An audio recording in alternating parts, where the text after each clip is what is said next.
Hi Hilde, it's super lovely that you're here today. Could you give us a brief introduction about yourself, please? Sure. Hello, Carmen. So Hi. my name is Hilde Steenaert. I'm a scientist and I work for space. I'm pretty lucky. I work for a company that is called Space Application Services, and that company is based in Belgium. Oh, nice to have you here today then. Could you actually explain what Ice Cubes is? Sure. As you may know, somewhere orbiting above our heads, there is the International Space Station. It goes around the Earth in orbits. And I think it is actually the coolest laboratory that exists in the universe, as we know it until today. And what we do with ice cubes is to help anyone who wants to do an experiment in space to provide them with access and launch to this International Space Station.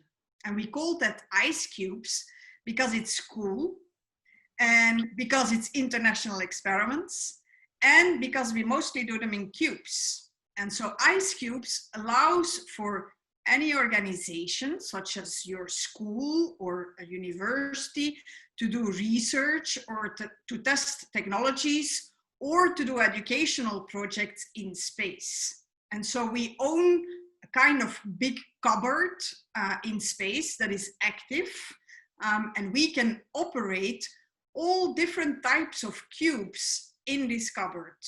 And from your school or your lab, you can then send commands and see data back, so interact with your experiment or your cube in space. How cool is that?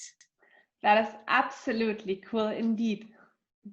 And where will the Calliope Mini be attached?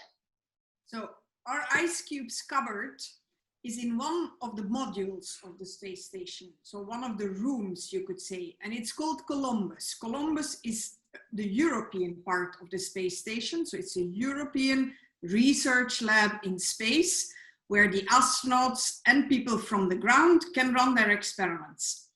And after we launch the Calliope to space, it will be installed by an astronaut on board in the European module in or on our ice cubes cupboard, so that it can get power and it can get data through the wires. So the Calliope will either be attached to the cupboard and be installed on the front, or it could also be installed inside of a cube, a 10 by 10 by 10 centimeter cube. And once it's installed, it can be activated and the fun can begin with maybe your idea being operated right there on the Calliope inside of the space station. Absolutely. So what has to be taken into account when developing an experiment?